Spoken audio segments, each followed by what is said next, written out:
What's happening?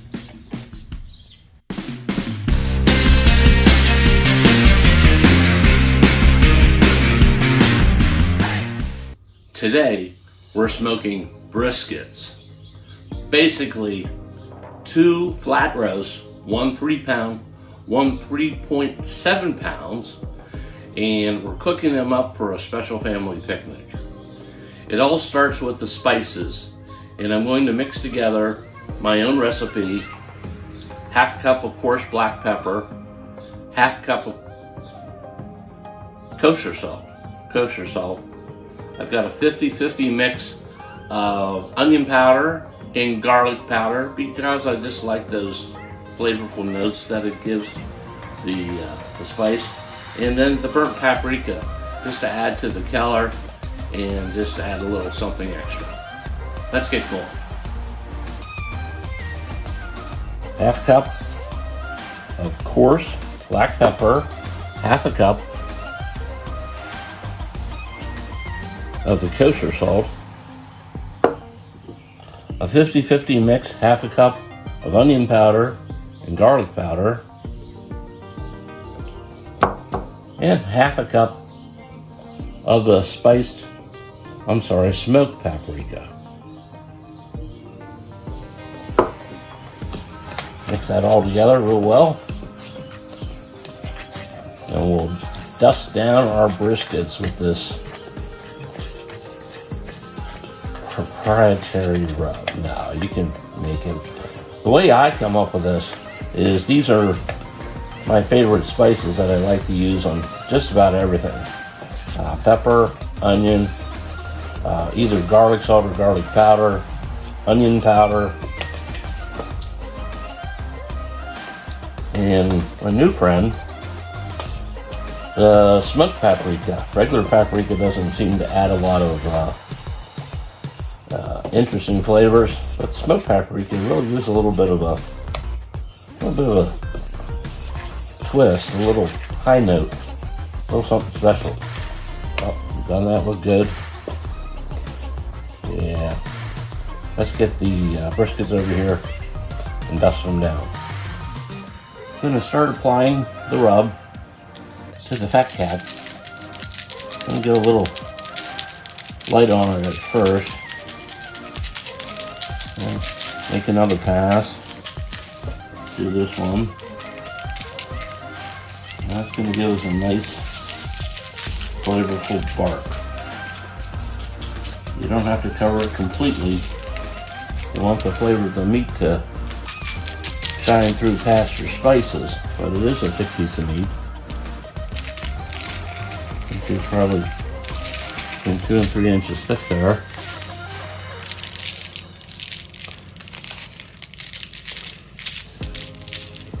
Flip them over. Dust down the other side.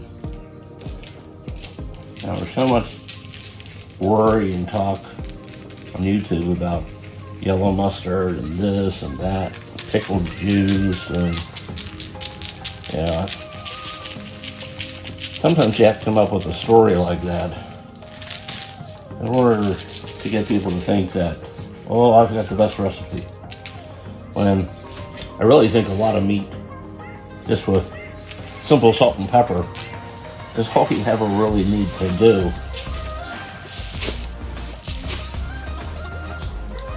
Come back in there, just get that a second coat. Just put that cap again. But that's looking beautiful. You don't literally rub it. You just want to make sure. I mean, that's all that the mustard was going to do, was make the spices stick to the rub. And just out of the package and trimmed up, there's enough moisture in this meat that you don't have to smear it all up with a whole lot of other stuff. A lot of flavors that maybe you just don't want. All right, let's get this on the smoker. I'm in the backyard checking on the smoker, and we've got a nice white smoke already. Temp is hitting, about 2.25, heading on up to 250. And this is year 2 on our Dyna Glo gas smoker. And I think it's looking pretty good. Yeah, we'll take a peek down here. I'm smoking applewood with hickory chips. Chunks of applewood with hickory chips. And I turn my 2 controls.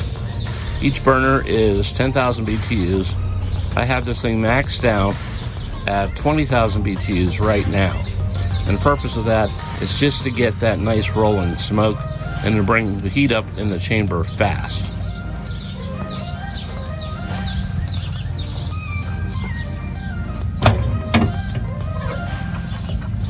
You can see that burning away smoke. And I'm going to be backing that down in just a bit. But so far so good, everything's looking great. We're putting our brisket on, second from the top rack location.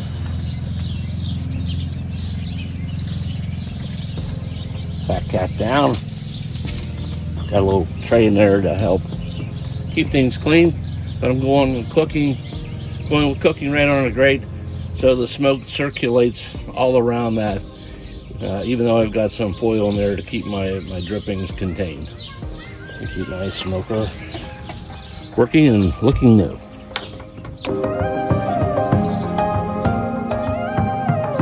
So the door thermometer is saying we're running close to 270. So I think we got things going on here pretty much where I want them to be. So I'm going to cut these 2 control knobs.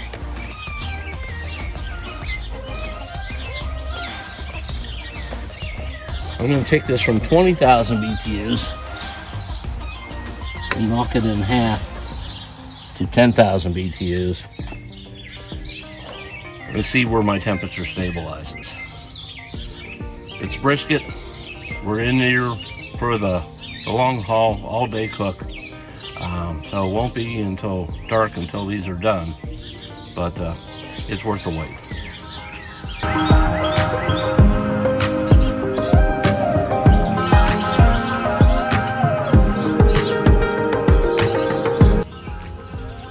We're about an hour into our cook here, and the temperature has finally dialed itself in at right about 250 degrees.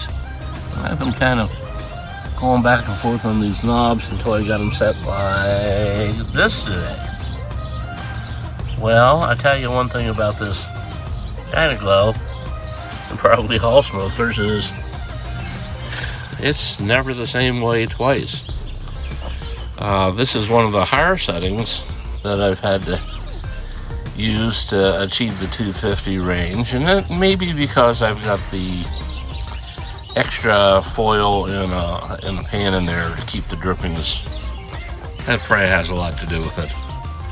But yeah, sometimes I can turn one burner completely off and just use my left side burner on full at like 10,000 BTUs, which is half, and cut the other one back and control everything from the left burner.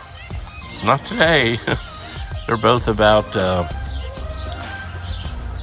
half open, so that would mean that we're running about somewhere around 15,000 BTUs in order to keep us around 250. But that could change. That could change. That's why you do need to keep an eye on your smoker. And if it does move a little bit out of the smoking range, that's okay.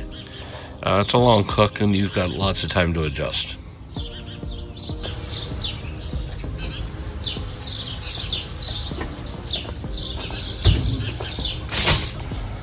All right. That was beautiful. Yeah. We're going to wrap this up, put it back on.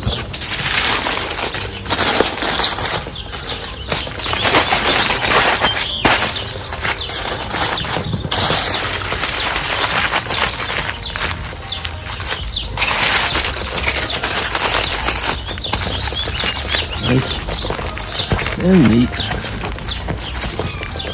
Ready to keep on going up to the promised land at 202 degrees.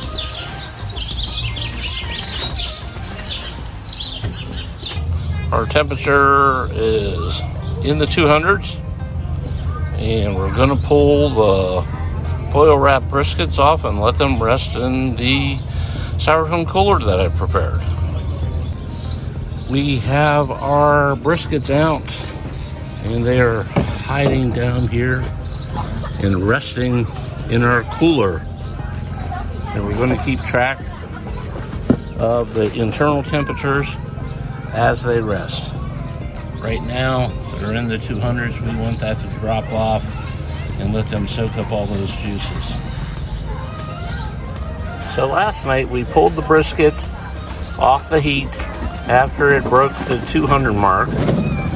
I let it rest in the foil for 2 hours. Then we cut it in half. I sampled it to make sure it was delicious, and it was. A little peppery, but delicious. And then I put it into plastic bags after the temp had dropped down under the 140 mark, that is the serving temp. And then I sliced it up this morning and I put it in 2 of these foil pans. And to keep it moist, we have in this roaster, I put a little muffin tin in there and filled all the tins up with water. And there's water underneath that. I've got it set at about 300 degrees. And as you can see now, I'm getting temps in the serving range. And we're just about ready to eat. The mystery about the other tins. Okay. I did a pulled pork shoulder about a week ago, froze it, and we're going to see how that tastes. So that's our brisket sliced up. Pulled pork, more brisket, and more pulled pork. Yeah, that's going to be delicious. Turn out the lights, the party's over. They say that all good things must end, and it's true.